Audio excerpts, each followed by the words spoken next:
Olá, meu nome é Mônica e eu vou ser a professora de vocês da disciplina de Análise de Sistemas Orientados a Objeto, tá? Aqui no slide vocês podem ver meu nome, sobrenome, professora Mônica Silva, e o endereço para o meu currículo Lattes para quem tiver interesse, tá? Agora eu vou falar para vocês como é que vai ser dividida essa disciplina. Então aqui, de acordo com o nosso planejamento, nessa primeira semana eu vou falar para vocês o que é falar da introdução de análise de sistemas, tá? Vou falar os principais conceitos do que é análise, do que é projeto, apresentar o ciclo de vida de um projeto, diferenciar análise estruturada e análise orientada a objetos, e falar dos principais conceitos, os conceitos iniciais de orientação a objetos. Na segunda semana, a gente vai falar sobre requisitos e introdução à modelagem, tá? Então vamos conceituar o que é levantamento de requisitos, por que é importante, como fazer, falar uma visão geral da UML, que é a linguagem de modelagem unificada, apresentar algumas ferramentas de modelagem para a gente discutir e ver qual que a gente vai usar, e apresentar um dos principais diagramas, que é a modelagem de casos de uso, tá? Na terceira semana a gente vai falar de diagrama de classes e objetos. Então nós vamos revisar os conceitos de orientação a objetos. Na verdade a gente vai ver o conceito de orientação a objetos desde a primeira aula até a última, tá? Então todo momento eu vou estar revisando isso com vocês. E apresentar conceitos de classe abstrata, interface, herança, que é um pouquinho mais avançado do que a gente vai ver na primeira aula.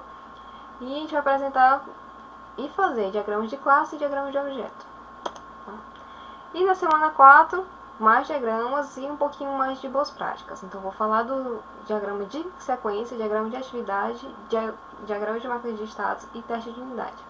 Além disso, a gente vai deixar um espaçozinho sobre a importância de refatoração, tá?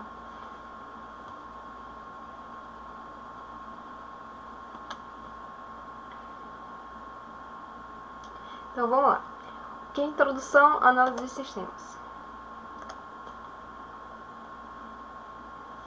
Então vamos lá. Introdução à análise de sistemas.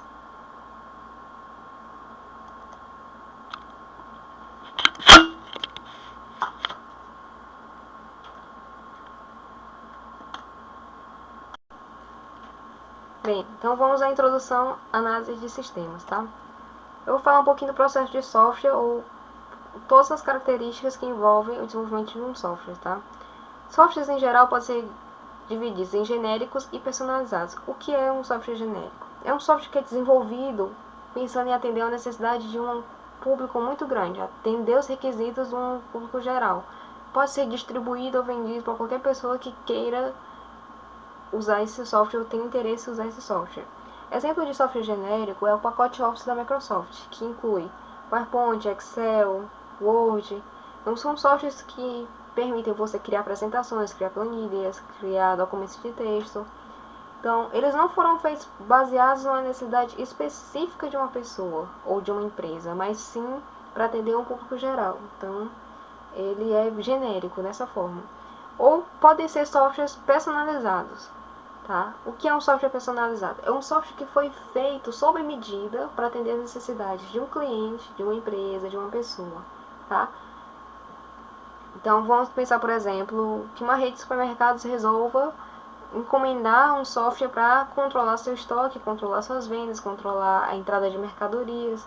Então, essa rede de supermercados vai contratar uma empresa de software que vai desenvolver um programa especificamente para essa rede de supermercados. Então, nenhuma outra rede de supermercado, nenhum cliente do mundo vai ter um software igual aquele, que foi feito sob medida para atender às especificações da rede de supermercados, os interesses que ela tem ou as características do software que ela precisa, tá? Então é diferente do software genérico com software personalizado. Os softwares também podem ser classificados como tipo de aplicação. Eles podem ser autônomos. O que é um software autônomo? É um software que funciona somente dentro de um computador. Ele não precisa de nenhuma outra ferramenta, nenhum outro software, mais nada para funcionar. Então ele é suficiente, certo? Um exemplo disso pode ser também o pacote Office, tá? Quando você vai utilizar o Word para escrever algum documento, você não precisa se conectar à internet, você não precisa de usar outro aplicativo, você não precisa mandar requisição para nenhum outro lugar. Não, você abre o programa, você usa ele, você salva, você fecha. Pronto, não precisa de mais nada, certo? Outro tipo de software são aplicações que são baseadas em transações interativas, ou seja, você precisa mandar uma requisição e precisa receber alguma coisa de volta. Um exemplo disso é o software de e-commerce, aplicações de e-commerce, ou seja, comércio eletrônico.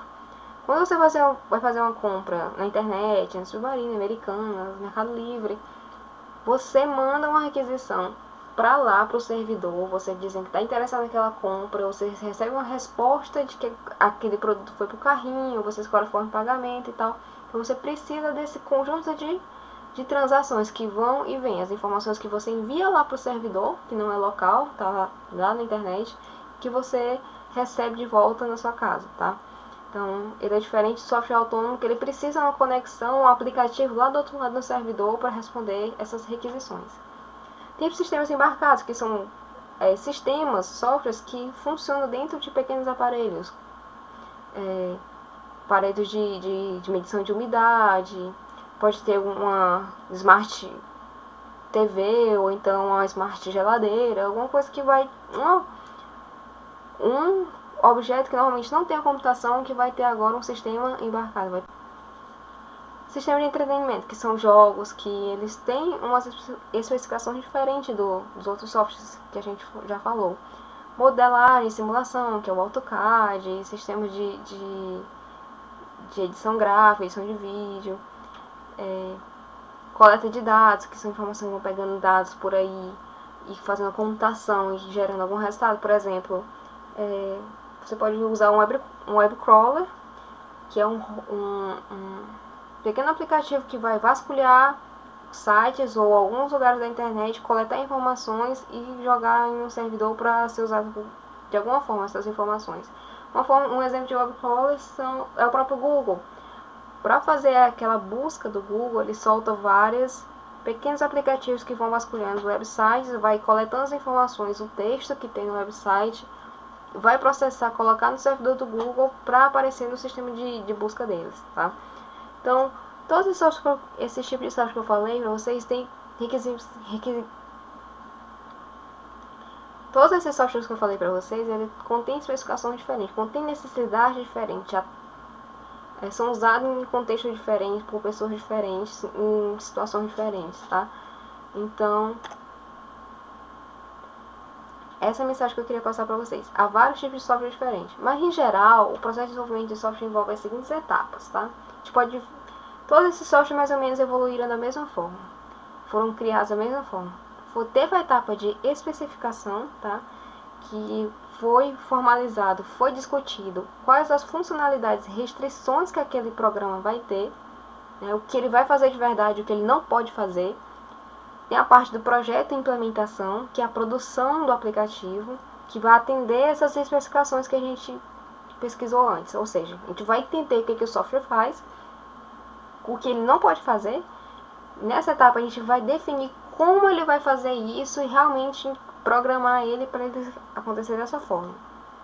Na etapa de validação, o software vai ser validado para garantir que é o cliente quer. Ou seja, depois que você já projetou, você já implementou alguma coisa, você vai mostrar para o seu público-alvo ou o cliente que encomendou aquele software e dizer: é isso mesmo que você quer? É isso aqui mesmo? Eu entendi as especificações da forma correta?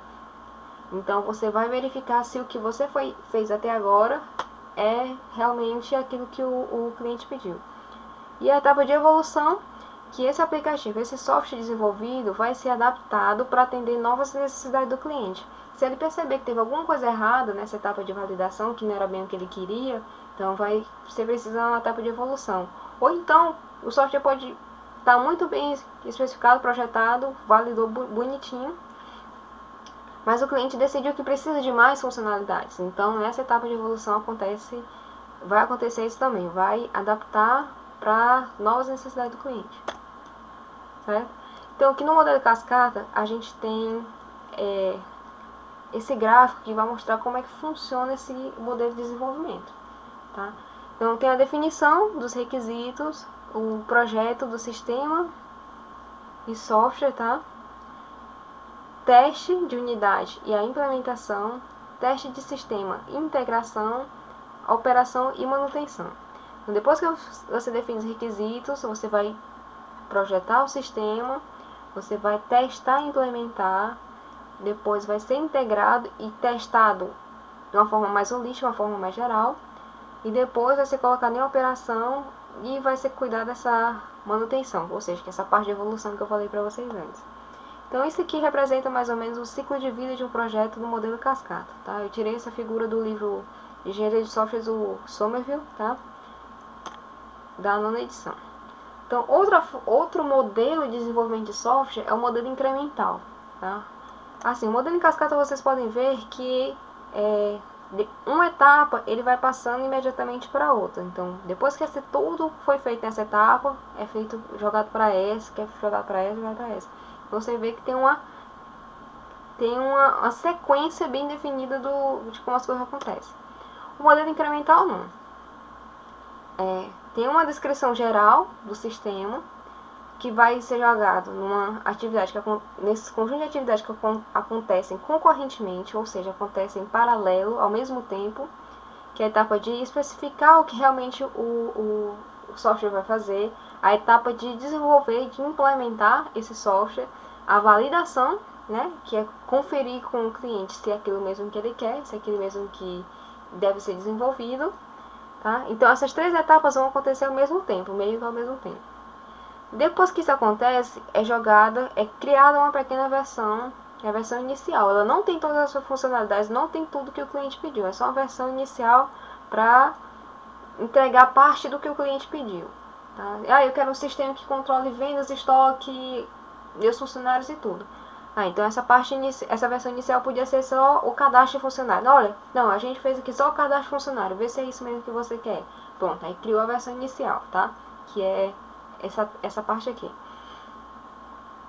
Tem também, depois disso, são criadas várias pequenas versões intermediárias que vão acrescentando um pouquinho mais uma nova funcionalidade para o programa, tá? Até chegar na versão final. Ou seja, essas 3 etapas acontecem ao mesmo tempo para criar a versão inicial. Depois ela continua acontecendo ao mesmo tempo e vão entregando versões intermediárias até atender todos os requisitos que vão ser entregues nessa versão final, tá? Então isso é o ciclo de vida de um projeto do modelo incremental. Tá, então por que eu falei daquele modelo cascata e do modelo incremental? Porque não importa que tipo de modelo você siga para implementar o seu projeto, vai ter aquelas 2 etapas de análise e projeto de software, que são o foco dessa disciplina, tá? Então, o que é análise de sistema? As atividades de análise concentram-se na identificação, especificação e descrição dos requisitos do sistema de software. Tá, mas o que é um requisito? Então, são objetivos ou restrições estabelecidas por clientes e usuários do sistema, que definem as diversas propriedades do sistema. Ou seja, como eu falei antes para vocês, é tudo aquilo que o sistema tem que fazer e tudo aquilo que o sistema não pode fazer, certo? Então, essa atividade de análise concentra-se na identificação, especificação e descrição do que o sistema deve fazer e do que ele não deve fazer, tá?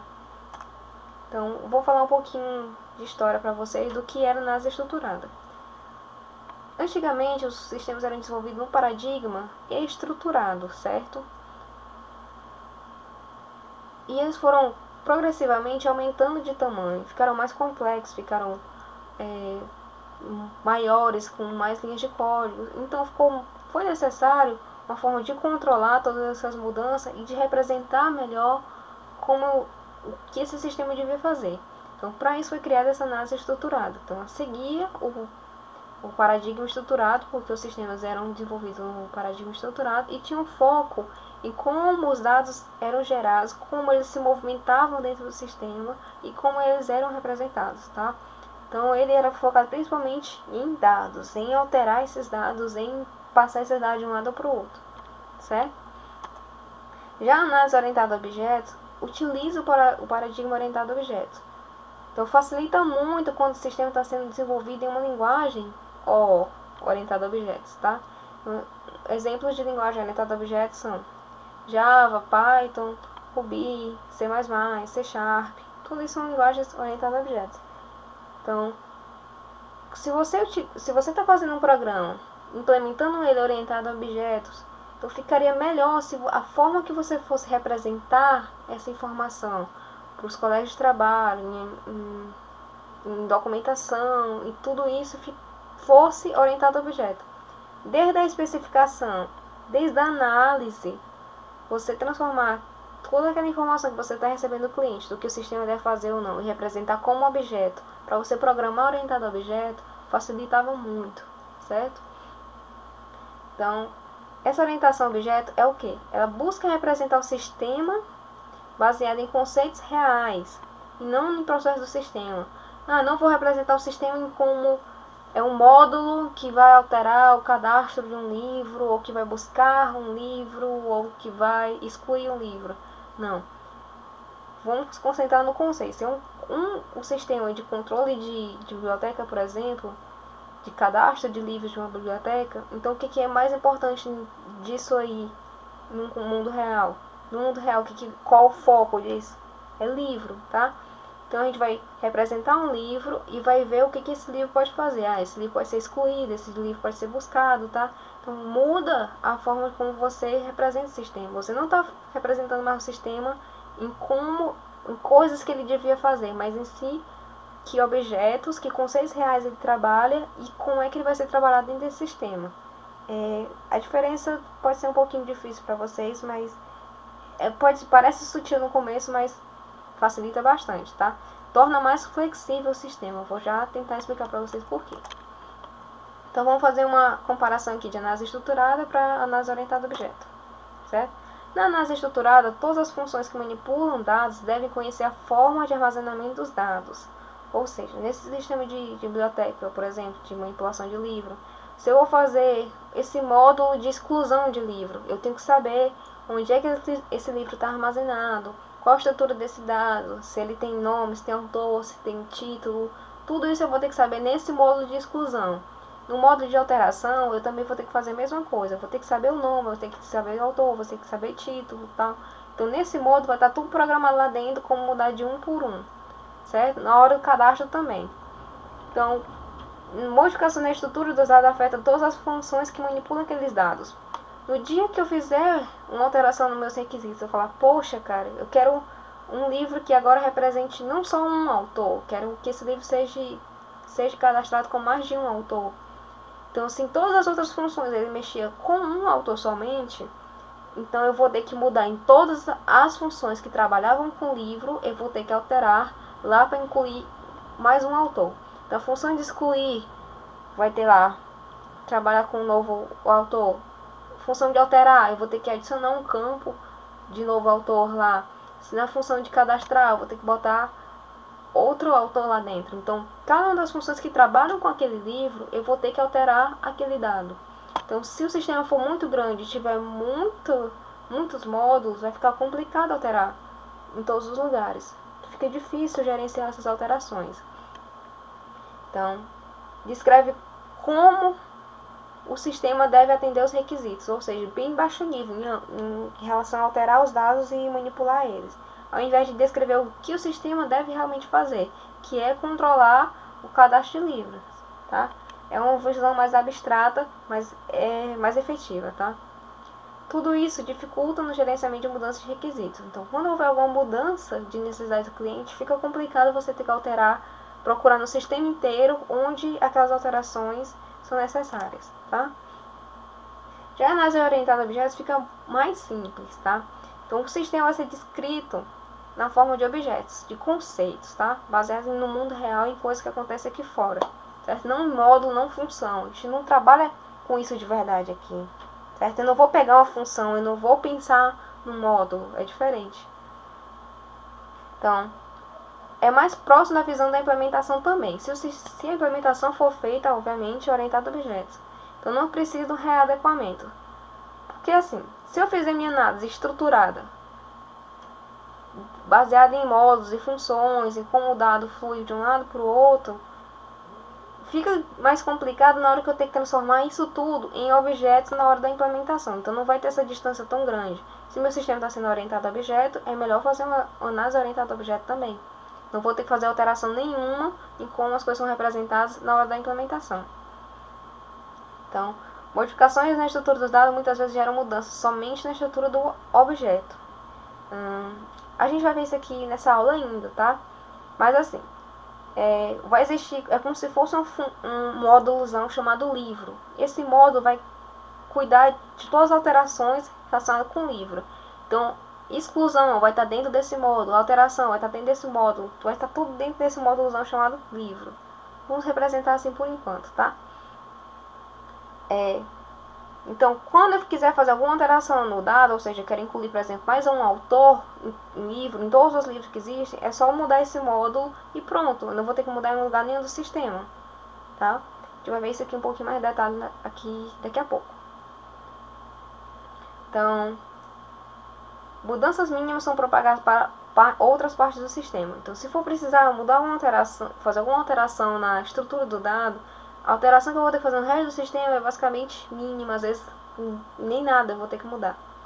Então, descreve que objetos e conceitos representam o sistema. Isso facilita a compreensão por toda a equipe do projeto e até para o cliente. Você vai dizer, olha, meu sistema é composto de livros, de funcionários, de empréstimos. Fica mais fácil ele entender do que, é composto de módulos de exclusão, de alterações, não fica tão didático, tá?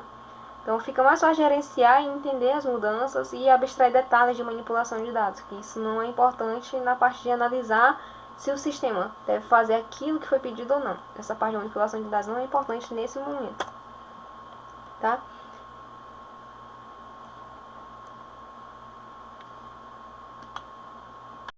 Então vamos lá, vamos aos de orientação a objetos que eu estou falando há muito tempo e agora a gente finalmente vai tentar entender o que é. O que é objeto? São entidades em um sistema de software que representam instâncias de entidade do mundo real ou de algum sistema. Talvez não tenha ficado muito claro para vocês, então vamos lá. É um conceito, uma abstração ou uma coisa com limites e significados bem definidos em relação ao problema considerado. Então vamos voltar para aquele problema, exemplo que eu falei para vocês de empréstimos de livro, um sistema de controle de empréstimos de livro de uma biblioteca, certo? Então, que é uma coisa muito importante que precisa ser manipulada, que precisa ser controlada dentro desse sistema, uma coisa palpável, por exemplo. Então, o objeto livro, né? A coisa livro. Então, um livro faz parte do sistema que precisa ser manipulado por ele. Então, ele vai ser um objeto importante nesse problema considerado, que é o de controlar os empréstimos de uma biblioteca, certo? Um objeto é geralmente identificado por um substantivo, que é um livro, que é um carro, que é um funcionário, certo? Então ele contém estrutura e comportamento. A gente vai ver direitinho o que é estrutura e comportamento daqui a pouco. Aqui a gente tem alguns exemplos de objetos. Tem um carro, uma pessoa, um DVD, certo? Aqui eu dei exemplos concretos nessa primeira linha, ou seja, coisas sólidas, coisas que a gente consegue ver, pegar e sentir no mundo real, tá? Então eu falei pra vocês, são conceitos do mundo real. Mas pode ser conceitos abstratos também, como no caso um voo, tá? Aqui está a imagem do avião, mas eu quis representar assim um voo. Você vai pegar um voo para ir para Paris. Então, se for um sistema de controle de venda de passagens, precisa ser cadastrado em algum lugar, controlado em algum lugar, o que é o voo, né? De onde vem, para onde vai, qual a empresa, qual o horário, qual o dia. Então, é um conceito que vai ser manipulado dentro do sistema e é muito importante para ele. Então, ele vai ser um objeto. Apesar da gente não pegar um voo, né? A gente pega no avião, a gente pega poltrona, a gente entra no aeroporto, mas solidamente o conceito de voo não existe. Tem um pouquinho abstrato. Um exemplo um pouquinho abstrato também é esse que eu quis representar aqui nessa figura, de uma conta bancária. Você não exatamente pega numa conta, você tem o seu cartão, você tem dinheiro que você deposita lá na conta, mas você sabe que existe esse conceito de um lugar que você pode depositar seguramente seu dinheiro e retirar ele depois. Então, um sistema bancário, conta é muito importante, apesar de não ser palpável, não ser sólido, mas é um conceito muito importante, certo? Então, objetos podem ser reais, esses tocáveis, esses sólidos, ou abstratos, essas ideias, esses conceitos. Os objetos possuem atributos e métodos. Vou mostrar aqui um exemplo para vocês. O carro. Ele tem nome, um carro. tem um nome, ele tem um modelo, ele tem um fabricante, ele tem um ano, tem um peso, tem cor, tem número de roda, tem número de portas, tem o tipo de volante, se é elétrico, se não é, certo? E tem métodos, ou seja, que ações ele pode fazer, que ações ele pode sofrer. Então, ele pode dar partida, ele pode dirigir, né? Ser dirigido, acelerar, frear. Então, isso são tudo coisas que o objeto pode agir. Métodos são como o objeto age. Atributos são características do objeto. Então, vamos lá. Isso foi esses exemplos que eu dei aqui, que são atributos e métodos para um objeto carro. E outros objetos? Esses exemplos de objeto que eu falei para vocês. Pessoa. Que seriam atributos e métodos de uma pessoa. A pessoa tem nome, tem CPF, tem data de nascimento, tem local de nascimento, certo?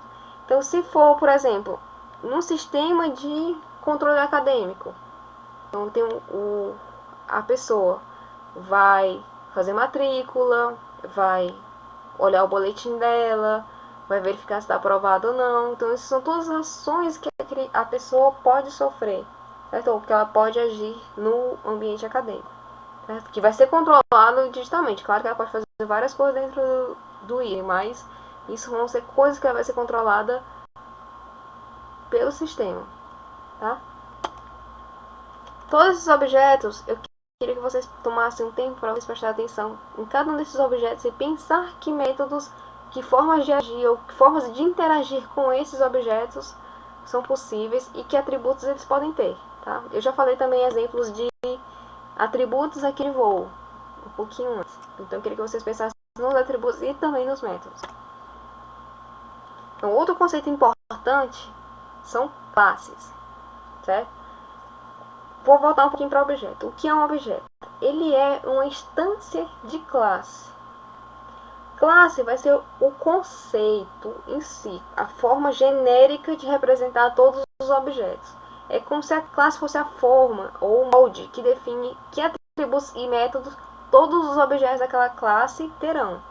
Por exemplo, a classe carro tem atributos modelo, ano, placa, esse método dirigir. Um carro mais simplificado do que aquele que eu falei antes, certo? Então, isso é a classe, a forma, o que todos os objetos dessa classe vão ter esses atributos, vão ter esses métodos. Por exemplo, aqui a gente tem o Fiat Uno modelo, Fiat Uno, ano 2014, placa ZZZ, por exemplo.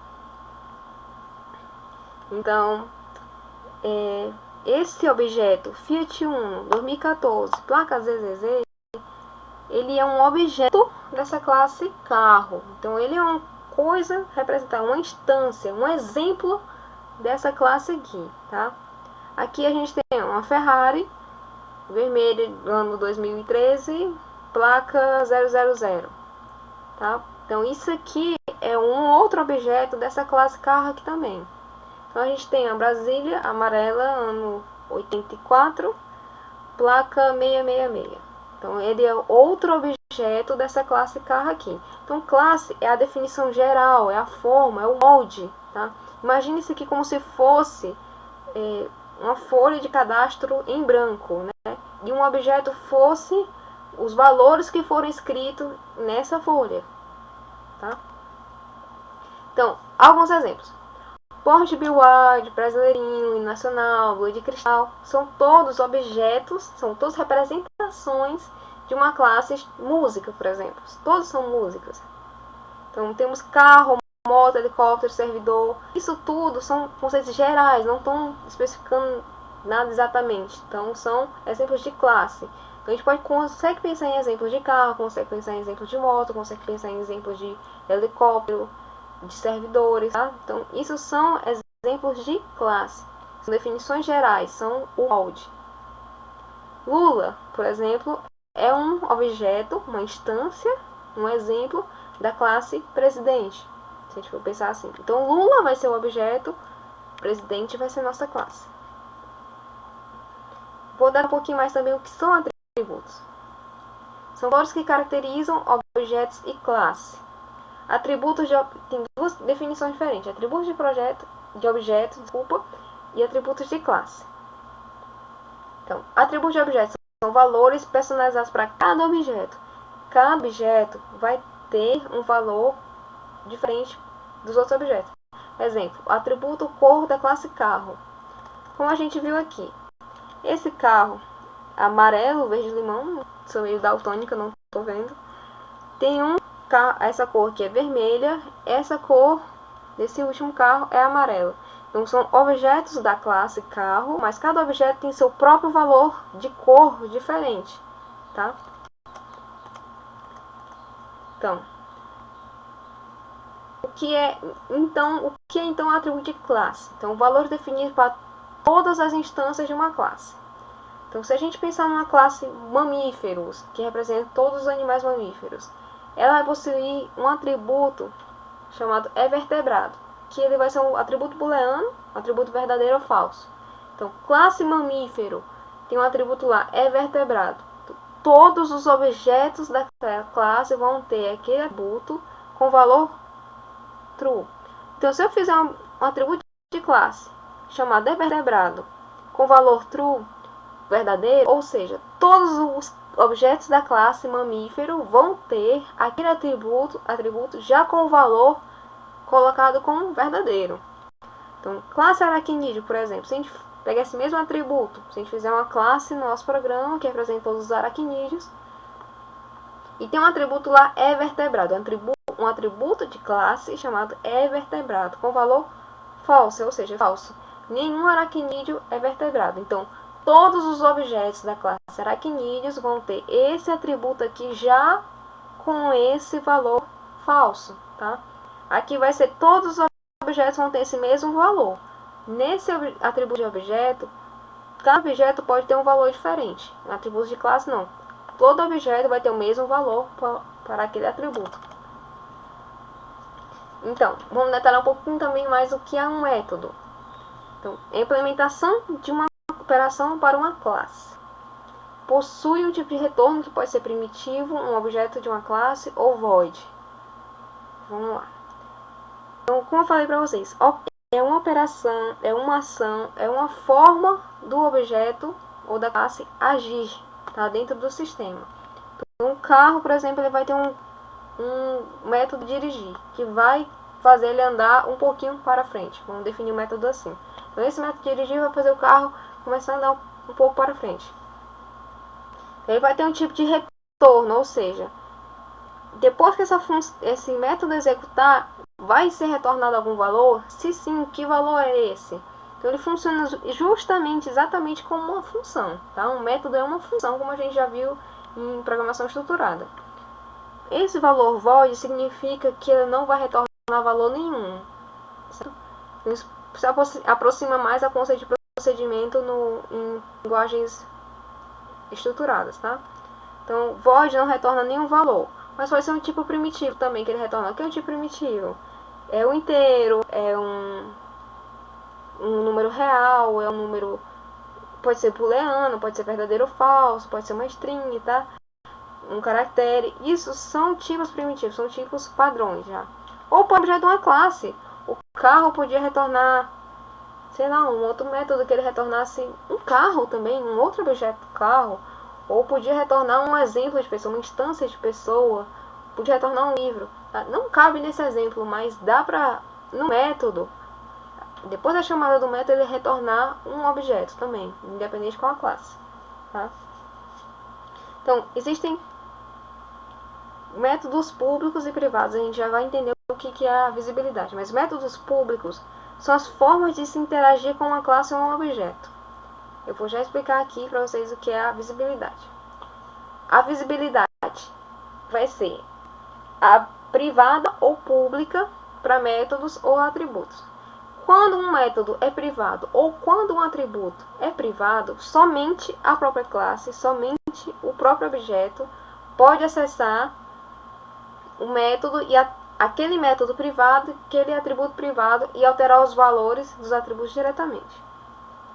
O que é um método público ou um atributo público? Qualquer outra classe, qualquer outro objeto pode acessar aquele método, pode executar aquele método, pode alterar aquele valor do atributo.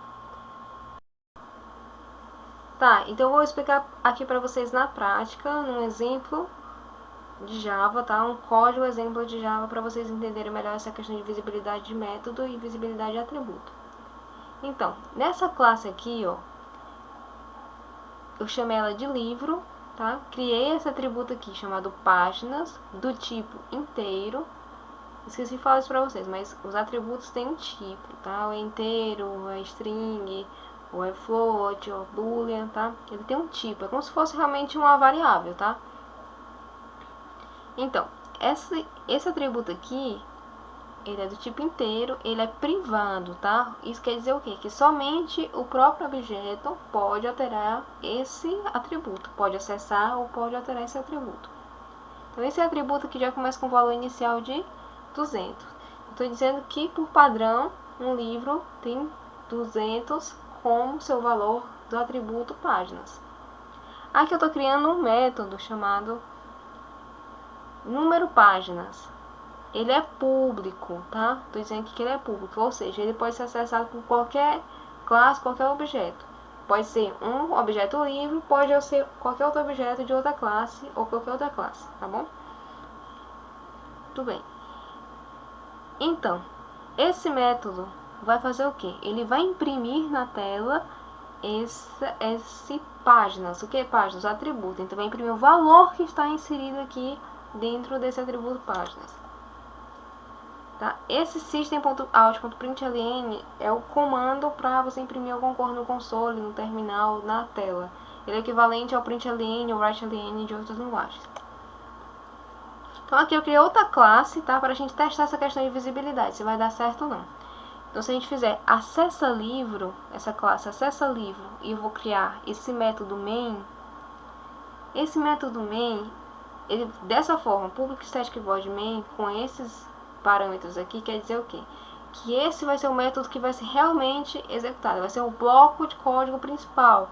É como se fosse o método main em linguagens como C, ou como se fosse o bloco principal de linguagem como Pascal, que tem o begin e o end ponto, tá? Então é isso aqui que realmente vai ser executado, o que tem dentro do main. Essa classe, por exemplo, ela não é executável porque ela não tem um método main. Se você tentar executar ela, vai dar um erro, porque não existe bloco para ser executado. O bloco para ser executado é o main. Então eu criei essa classe aqui com o método main para a gente testar essa questão de visibilidade.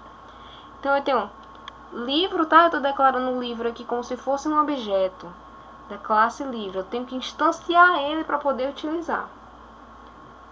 A gente vai ver um pouquinho melhor essa questão de instanciação daqui a pouco. Então eu estou criando um exemplar, uma instância da classe livro. Ou seja, você lembra daquilo, né? Que eu falei que livro é só a forma, né? Só o molde. Então eu estou criando aqui um objeto real baseado nessas características que eu descrevi lá na classe livro. Então eu estou dizendo livro.páginas, ou seja, estou acessando esse atributo páginas do objeto livro. E eu estou dizendo que esse atributo vai receber 500. Mas se a gente voltar aqui nessa classe, esse atributo é privado. Então, como eu falei para vocês, outra classe não vai poder acessar diretamente esse atributo. Só se ele fosse público, daria tudo certo. Então, é isso que eu estou fazendo. Em outra classe, estou tentando acessar esse atributo e alterar ele. Vai acontecer um erro porque esse atributo é privado, ele não é visível, ele não devia aparecer para qualquer outra classe, ele só existe dentro do objeto livro, tá bom? Então isso vai levar a gente para o conceito de encapsulamento, que consiste na separação de aspectos internos e externos de um objeto. Este mecanismo é utilizado amplamente para impedir o acesso direto ao estado de um objeto.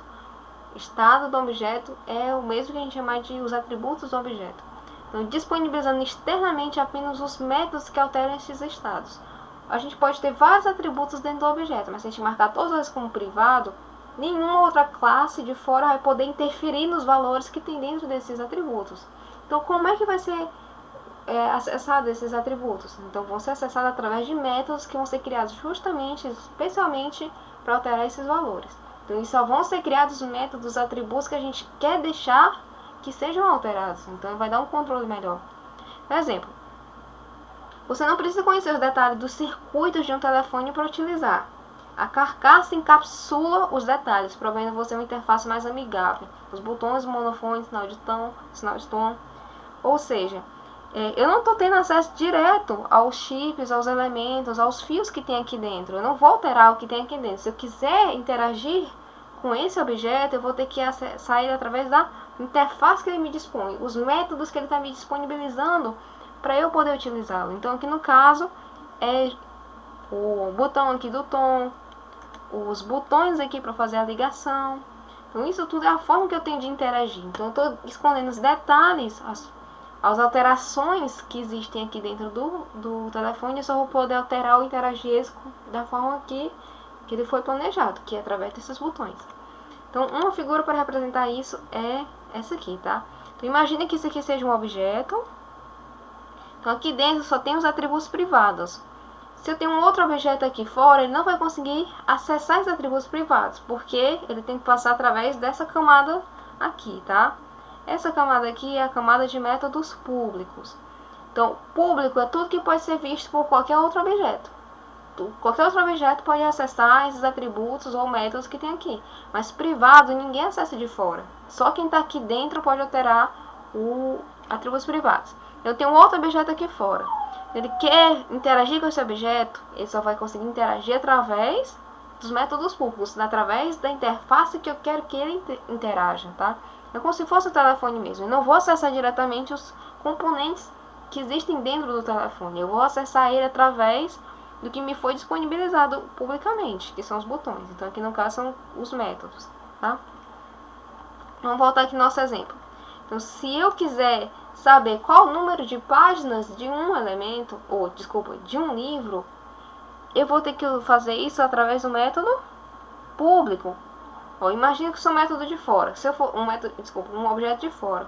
De fora, de outra classe, o que eu vou poder ver daqui? Eu vou conseguir só enxergar, visualizar o que é público. Eu não vou nem saber que existe um atributo páginas dessa classe livro, tá? Então eu vou saber que existe um número páginas, um método número páginas. Então se eu fosse fazer essa classe acessa livro, eu não conseguiria fazer dessa forma, porque ele é privado, né?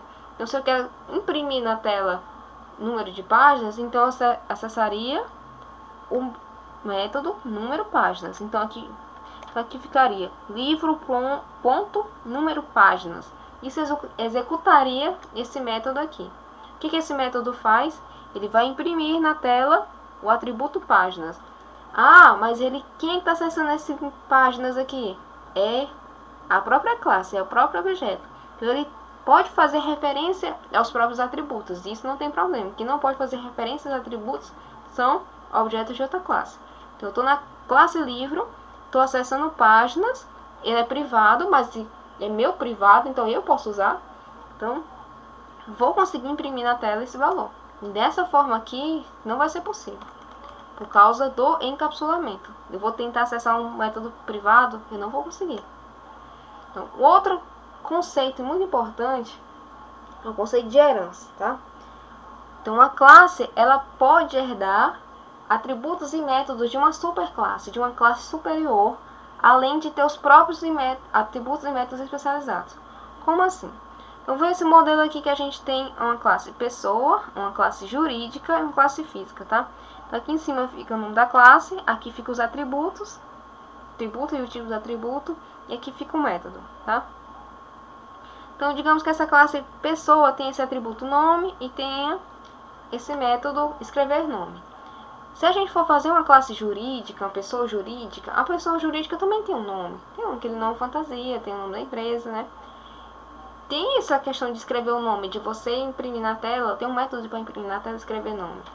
Então, se eu não tivesse herança, eu teria que colocar aqui, na classe jurídica, nome, teria que colocar esse método também, escrever nome. Além disso, pessoa jurídica tem um CNPJ e tem um método, né, tem que validar se esse CNPJ é real ou não. Então, eu teria que repetir esses atributos e métodos aqui nessa pessoa jurídica. Da mesma forma que na pessoa física, que é uma pessoa comum, uma pessoa de verdade como eu e você. Então, além de nome e ter essa questão de escrever na tela nome da pessoa, terem um atributo, CPF, para verificar que a pessoa é realmente uma pessoa física, cadastro de pessoa física, e teria essa validar CPF para verificar se os números que existem naquele CPF realmente são reais, é um CPF verdadeiro, é um CPF válido, tá? Então, a pessoa física tem nome, tem escrever nome também. A pessoa jurídica tem nome e tem escrever nome também. Então, herança vai facilitar essa representação. Eu digo que essas duas classes herdam dessa classe pessoa aqui. Fica implícito dizer que pessoa jurídica tem CNPJ, tem o método validar CNPJ e também tem tudo que a pessoa tem. No caso, nome e tem o método escrever nome. Da mesma forma, pessoa física. Ela tem CPF, tem validar CPF, mas também herda atributos e métodos da superclasse, que no caso é o atributo nome e o método escrever nome. Então ela tem seus próprios atributos, mas herda, ganha também os atributos da superclasse. Então, por hoje, é isso. Os principais conceitos de orientação a objeto que a gente vai ver até agora, na aula de hoje, é isso. Nas próximas aulas a gente vai acrescentar mais questionamentos, mais conceitos sobre orientação a objeto e sobre análise e projeto de orientado a objetos, tá? Então, o que a gente viu hoje? A gente viu o processo de software, né? O que é o ciclo de vida de software, as principais etapas, os principais tipos de software e como eles têm essas principais etapas em comum, independente do tipo deles, eles têm essas etapas em comum, que é da especificação, do projeto,